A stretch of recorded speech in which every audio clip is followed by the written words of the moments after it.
A new freestanding emergency room will soon be built in North Augusta. It's the second one to be built in the city, and local leaders say it is needed. Kim Vickers reports. Aiken Regional Medical Center is hosting a groundbreaking ceremony Thursday morning for the new ER at Martintown, located in North Hills Shopping Center. The CEO says it's taken a lot of hard work to get to this point. It's humbling. It's exciting. I'm just excited for the community. The new $16.4 million emergency room will be more than 12,000 square feet with full service. 13 treatment rooms. It will also offer high-level imaging, so CT services, X-ray services. In fact, a lot of people don't realize you can get outpatient services at Sweetwater. You'll be able to get outpatient services in Martintown in addition to that emergency care. But it'll be fully staffed with high-level emergency nurses, board-certified emergency physicians, so full lab services. Mayor Britton Williams was among several city and state leaders who attended the groundbreaking ceremony. He says a second emergency room in North Augusta is necessary with all the city's growth. We have Parker's Apartments, we have the Hive, you're talking about hundreds of residents there. On the other side of East Martintown, you've got Bluegrass. So, and then you got to think about just Carolina Avenue, West Avenue, or downtown. All of that now on this side of town does not have to go to exit 5. It's right here. The construction site is blocking off all of the parking in front of several businesses in the shopping center. Some of the owners expressed concern that their businesses may not survive the construction period. Merrifield tells me he knows it will be tough, but he hopes they can work together. We're in it together. At the end of the day, we understand construction is disruptive.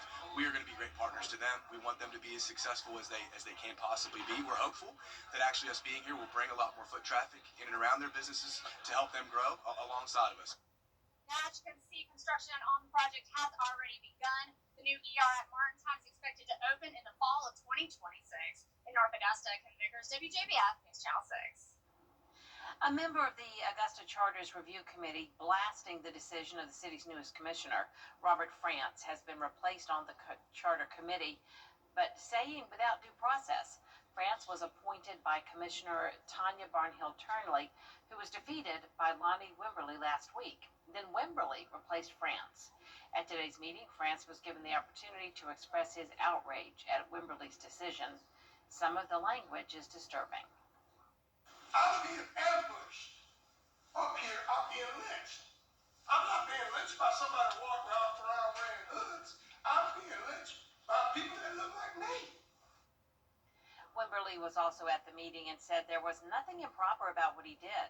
He added he was removed from the Daniel Field Board after the commissioner who appointed him was replaced. Augusta leaders continuing to try to find common ground on next year's budget. They're looking to find a way to offset a $21 million shortfall. They want to find additional funding cuts, they say, before looking at a tax hike, but the administrator says there's not a lot of room left to reduce spending. And let's be honest, you can only cut so much without really impacting the services that you deliver to the community. So we can continue to look at respective reductions, but then you're going to jeopardize the services that you provide to the community. So you have to balance it. Commissioners did approve restoring Saturday bus service, but that means another roughly $300,000 will need to be cut. The Masters is looking for dedicated candidates to join their team in April.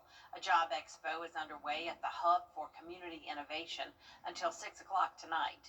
Opportunities available include concessions, hospitality, and merchandise operations. You must be at least 16 years old by March 26th to apply. Once I receive the opportunity, then I can work my way and maneuver around to just learn new things, be open and work all the options that's available, and just also being able to share my experience that I was a part of the Masters. You can apply now through December 1st. If you're unable to attend, you can apply online at jobs.masters.com. An effort to feed the hungry today as the Greater Augusta Interfaith Coalition did a giveaway at Mount Zion Baptist Church in Augusta. As Thanksgiving approaches, they were hoping to feed as many families as possible. We're Greater Augusta Interfaith Coalition. We're a coalition made up of hundreds of organizations, churches, and societies. So we're here to make sure that we speak a one solid voice. Well, it means a lot if you have kids, and I have 5 of them coming at my house this weekend alone. So this will help out a lot. If you missed today's event, we have a list of upcoming food giveaways on our website, WJBF.com. It's under the Giving Your Best tab. Atlanta-based Delta Airlines says it expects normal operation to. The 70s are here to stay for a while with low temperatures above freezing. That means the weekend looks great overall, and we'll still have very limited chances of rain next week. I'll have your full Vapor 6 forecast after the break. Weather headlines on WJBF News Channel 6. Brought to you by Southpaw Roofing. Roofing done right. It's the rooms to go hot. Now, your most accurate forecast with WJBF Live Viper 6. Welcome back. It was a pretty mild Thursday with temperatures still sitting in the upper 60s to low 70s. We did get to around 72 degrees in Augusta earlier today, but now that the sun is setting, those temperatures will fall quickly, but they're not going to fall nearly as much as it is up in the Northeast. Look at these temperatures. Upper 30s in Portland, 43 in Boston, 50 in New York. It is much, much warmer down here in the South, and you can see the Northeast is also dealing with not only some light rainfall, but also some snow mixed in. But notice Rhode Island is nice and dry. So here's a look at that on our Terry Lambert Hyundai Skyview cam. You can see the beautiful sunset along the coast there of Atlantic Beach. 68 degrees with a northeast breeze of 7 miles per hour here in town. It's a dry day, and our sunset will be at 5:26. Now, around the area, we are seeing a few passing clouds, but we're definitely not going to experience any rain. Another dry one tomorrow as well, with plenty of sunshine, starting out at 39 degrees and then climbing into the low 70s once again. So pretty much a repeat forecast from what we had today. Our futurecast tonight at 7 p.m. just showing a few clouds here and there. Winds coming out of the north, high pressure right over us on Friday. Then as we go into the weekend, the winds are going to shift directions, coming out of the south instead, and that's going to bring us a pretty significant warm-up all the way into the upper 70s. But Thanksgiving is now just 2 weeks away, and of course it's a little bit too early to tell you exactly what the forecast is going to be, but I can tell you that it is expected to be much warmer than normal from around now all the way through November 27th, and that's the case all across the southeast. So even if you're traveling outside of the CSRA, unless you're going way out towards the west, you likely will have a warmer Thanksgiving. Now exactly how warm that will be is still up in the air, but you can see those low temperatures this week are going to be climbing from the upper 30s to 50 on Sunday, and we'll continue to see some days at around 50 next week. Now the high temperatures are going to be in the 70s every single day, going from 72 on Friday to 77 on Saturday, and then Sunday looks to be our warmest day at 78. No rain expected through next Wednesday, then just a 10% chance from Thursday into next weekend, but no rain from the tropics. Good news here, it's still hurricane season. I know it may not feel that way because we haven't had a storm develop in 23 days now. The last one we had was Melissa, which of course was a devastating hurricane down in Jamaica, but luckily hurricane season is looking quiet. If we did have another named storm, it would be Nestor, but we're not expecting that at least anytime soon, and the season does officially end on November 30th. Lows tonight will be in the upper 30s to low 40s. Highs tomorrow are going to be in the low 70s. Overall, very close to average.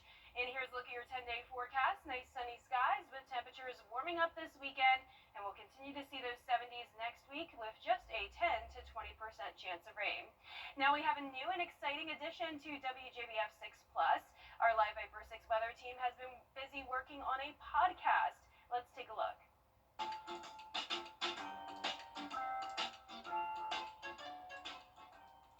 Well, welcome to the Partly Cloudy podcast. With a big idea here is that we could break down some more weather topics so you guys can really get to see the nerdy aspect of it, but then also just have fun and you guys getting to know us just a little bit more. Here's what's on our radar. Winter, of course, is on the way. Right now we're looking at a wheat La Nina developing. We still do have a very, very chance of some snow, but it's just not as likely. Everything needs to come together to get that snow. All sorts of things to talk about tornado-wise, specifically the Enderlin, North Dakota tornado. You can also see that the trees that were toppled over are completely debarked. That's called the debarking or sandpapering of that tree. Miller, do you have any specific goals for you? Well, improving on my on-air performance, social media, of course, always getting better at the podcast, just continue to be a good person. So that's all we've got for you on this episode, in this pilot episode of the Partly Cloudy podcast. Absolutely great things happening here at WJBF. That was a sneak peek at the first episode of the Partly Cloudy podcast, hosted by meteorologists Avery Gray and Miller Hyatt.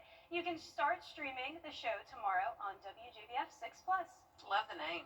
Yeah, it's a fun name, right? Yeah, you'll learn a lot. Yeah, very excited, and I'm excited to be on it the week of Thanksgiving. Look forward to it, Jenna. Thank you for that. Up next, saying goodbye to the penny. Why the least valuable American coin is going on the shelf after the break. Coleman Services knows that This is for this half hour, but we have more coverage you can count on at 5:30. Including the federal government back open. Now what? Dee has the answer next.